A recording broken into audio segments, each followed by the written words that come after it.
Suluh suara penyuluh menjadi penerang dalam kegelapan. Bersama Bimas, Kristen Salatiga menjadi berkat untuk semua.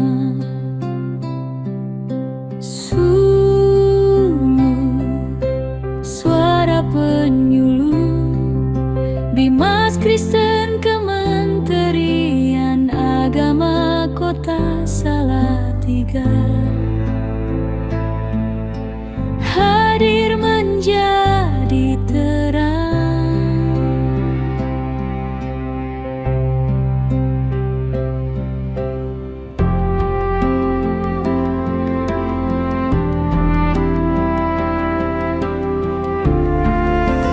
Shalom, salam sejahtera bagi kita semua dalam kasih Tuhan Yesus Kristus.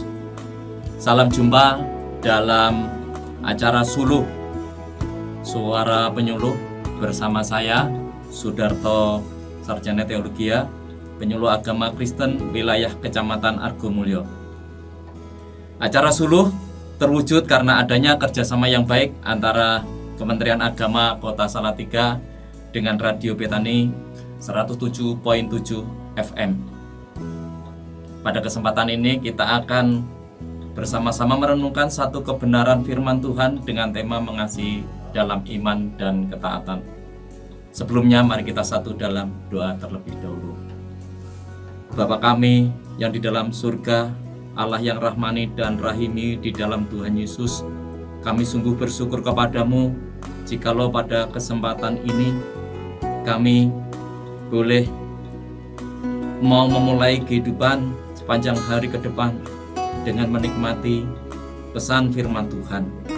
Mari Tuhan ajar kami untuk menikmati kasih anugerah Tuhan di dalam-Mu senantiasa, sehingga hidup kami dalam melangkah mengisi hari-hari kami boleh selalu ada dalam tuntunan Roh Kudus. Hidup kami mengalami keberhasilan dan keberuntungan senantiasa.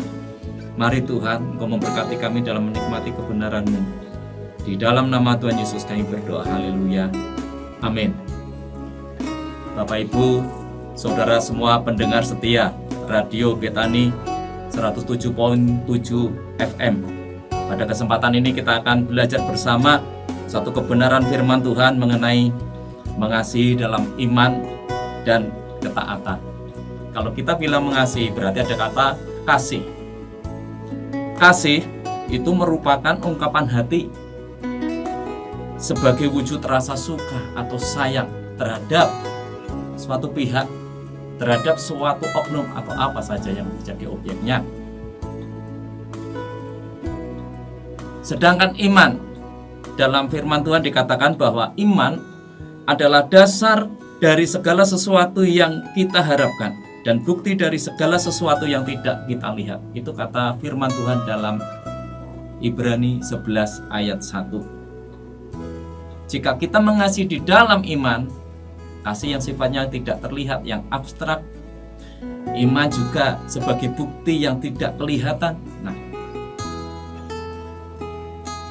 diekspresikan dalam wujud nyata.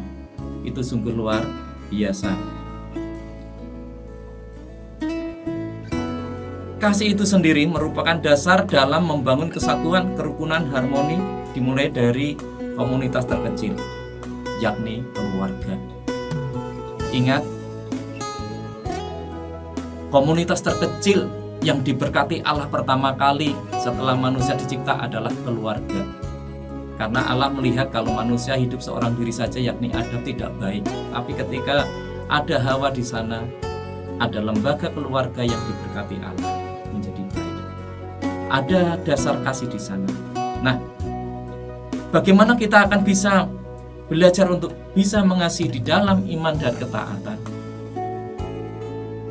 Kalau kita cermati ayat-ayat pembuka dalam Alkitab di Perjanjian Baru, yakni di dalam Matius 1 ayat 1, di sana dijelaskan ada 3 tokoh Alkitab yang sangat terkenal yang menjadi fenomena dari zaman ke zaman. Saya akan bacakan demikian firman Tuhan. Inilah silsilah Yesus Kristus, anak Daud, anak Abraham. Ada 3 tokoh di sana. 1, Yesus Kristus. 2, Daud. 3, Abraham. Siapakah mereka ini? Yesus Kristus. Dalam iman Kristen kita meyakini bahwa Yesus adalah Allah yang berinkarnasi jadi manusia, yang mencanangkan, yang menggaungkan hukum kasih. Di sana Tuhan Yesus menekankan, mengajarkan dengan hukum kasihnya, yang mengatakan, kasihilah Tuhan Allahmu dengan segenap hatimu, dan dengan segenap jiwamu, dan dengan segenap akal budimu. Itulah hukum yang pertama dan terutama. Dan yang kedua, kasihilah sesamamu manusia seperti dirimu sendiri. Dan Yesus sebagai Allah yang menjadi manusia sudah memberikan bukti yang nyata. Bukan hanya bisa memerintah para pengikutnya, tapi memberikan teladan bagaimana harus mengasihi di dalam iman, mengasihi dalam ketaatan. Yesus mengasihi semua umat manusia tanpa terkecuali sampai rela mati di atas kayu salib sebagai bukti kasih Allah. Yohanes 3 ayat 16 dikatakan, karena begitu besar kasih Allah akan dunia ini sehingga Ia mengaruniakan anak yang tunggal Tuhan kita, yakni Yesus Kristus, supaya semua orang yang percaya kepadanya tidak binasa melainkan beroleh hidup yang kekal. Di tempat yang lain Tuhan Yesus juga mengatakan, yakni dalam Yohanes 15 ayat 13-15 dikatakan demikian, tidak ada kasih yang lebih besar daripada kasih seorang yang memberikan nyawanya untuk sahabat-sahabatnya. Kamu adalah sahabatku, jikalau kamu berbuat apa yang kuperintahkan kepadamu. Aku tidak menyebut kamu lagi hamba, sebab hamba tidak tahu apa yang diperbuat oleh tuannya. Tetapi aku menyebut kamu sahabat, karena aku telah memberitahukan kepada kamu segala sesuatu yang telah kudengar dari Bapa-Ku. Apa yang didengar dari Bapa di surga? Karya keselamatan. Itu kuncinya. Dan siapa yang percaya kepada Yesus tidak binasa. Ini keimanan yang patut kita miliki di dalam Yesus. Nah, bagaimana kita bisa merefleksikan kasih yang sudah Tuhan mandatkan? Kasih kepada Allah maupun kasih kepada sesama. Mengasihi di dalam iman. Kita cermati tokoh yang kedua, Abraham. Di dalam kitab Ibrani pasal 11, banyak ayat yang menyinggung tentang Abraham, dimulai dari ayat 8 sampai ayat yang ke-19. Di sana dikatakan bahwa karena iman Abraham rela meninggalkan tanah kelahirannya. Iman kepada siapa? Kepada Allah. Karena kasihnya kepada Allah, dia rela berkorban meninggalkan sanak familinya. Dia bersama Sarah istri dan satu keponakannya Lot pergi meninggalkan tanah kelahirannya menuju tanah yang belum diketahui. Tapi dia punya iman bahwa yang belum nampak di depan mata, kalau Allah yang nyuruh pasti hal yang terbaik akan terwujud. Ini imannya Abraham. Setelah bisa sampai ke Kanaan, tidak serta-merta menikmati semua yang enak. Di sana penuh perjuangan, kadang mengalami kekeringan sehingga harus mengungsi ke tempat lain. Bahkan menanti keturunan yang dijanjikan Allah. Baru terbukti Abraham punya keturunan dari Sarah setelah usianya 1 abad. Tapi Abraham tidak kecewa kepada Allah, tapi semakin mengasihi. Dengan bukti apa? Di mana Abraham berada di suatu tempat penggembalaan, dia selalu memprioritaskan datang sama Tuhan sebagai kasihnya dengan bukti membuat mezbah. Itu bisa kita lihat dalam Kejadian pasal 12 ayat 8 dan seterusnya. Di mana Abraham tinggal, hal yang pertama kali dilakukan adalah membangun mezbah membangun hubungan dengan Allah sebagai bukti mengasihi, sebagai rasa syukur Allah memeliharanya. Ini Abraham. Bahkan ketika Allah menguji dia dengan mengatakan, berikanlah anakmu kepadaku, Abraham rela. Abraham membawa anaknya Ishak ke Bukit Moria untuk dikorbankan. Abraham mengasihi dengan imannya. Kalau Allah yang meminta, Abraham mau melakukan karena dia punya keyakinan bahwa hal yang mustahil pun Allah sediakan. Ini pembelajaran dari tokoh yang kedua, Abraham. Mengasihi dalam iman. Daud juga demikian. Ketika dia disuruh ayahnya menengok kakak-kakaknya di medan pertempuran, Daud mendengar Goliat yang menghina Tuhan Allah, yang mengolok-olok Tuhan Allah yang hidup. Daud menjadi marah karena Daud merasa Allah itu yang harus disayang, Allah itu harus dihormati, bukan diolok. Akhirnya Daud berani melawan Goliat, dan Daud disertai Tuhan dengan penuh iman. Padahal dia kecil, lawannya raksasa. Daud menjadi menang karena iman, kasihnya yang luar biasa. Ini pembelajaran dari 3 tokoh, Yesus, Abraham, dan Daud. Bagaimana kita harus belajar mengasihi di dalam iman. Nah, yang kedua, kita juga harus siap mengasihi dalam ketaatan. Yesus taat sampai mati di atas kayu salib. Ketika jadi manusia, dia dihina, dia disiksa sedemikian rupa. Dia Allah yang mulia, dia Allah yang kaya, datang ke dunia rela, meskipun harus dihina, datang dalam kemiskinan supaya kita diperkaya di dalam Tuhan. Taat sampai mati di kayu salib. Abraham taat di dalam ketaatannya. Tadi sudah saya singgung, di tanah Kanaan tidak serta-merta hidupnya nyaman, tapi selalu harus keluar dari garis kenyamanan. Ada masa paceklik, ada masa kekeringan, ada saatnya diserang musuh. Namun Abraham tetap taat kepada Tuhan. Apalagi juga Daud sebagai raja, dalam ketaatannya dia kadang jatuh bangun. 2 kali Daud mengalami hal kejatuhan di dalam dosa. Yang pertama, Daud jatuh dalam dosa seksual. Ketika ada istri seorang prajuritnya yang sedang mandi, dia jatuh cinta. Akhirnya dia melakukan dosa yang dianggap tidak senonoh oleh Tuhan. Ketika Daud ditegur Tuhan melalui Nabi Nathan, Daud mau bertobat, mengakuinya, dan tidak mau mengulanginya lagi. Sebagai ketakutannya, sebagai ketaatannya di hadapan Allah, Daud mau bertobat. Biasanya orang kalau sudah punya jabatan tinggi, punya kedudukan, usahanya maju, uangnya banyak.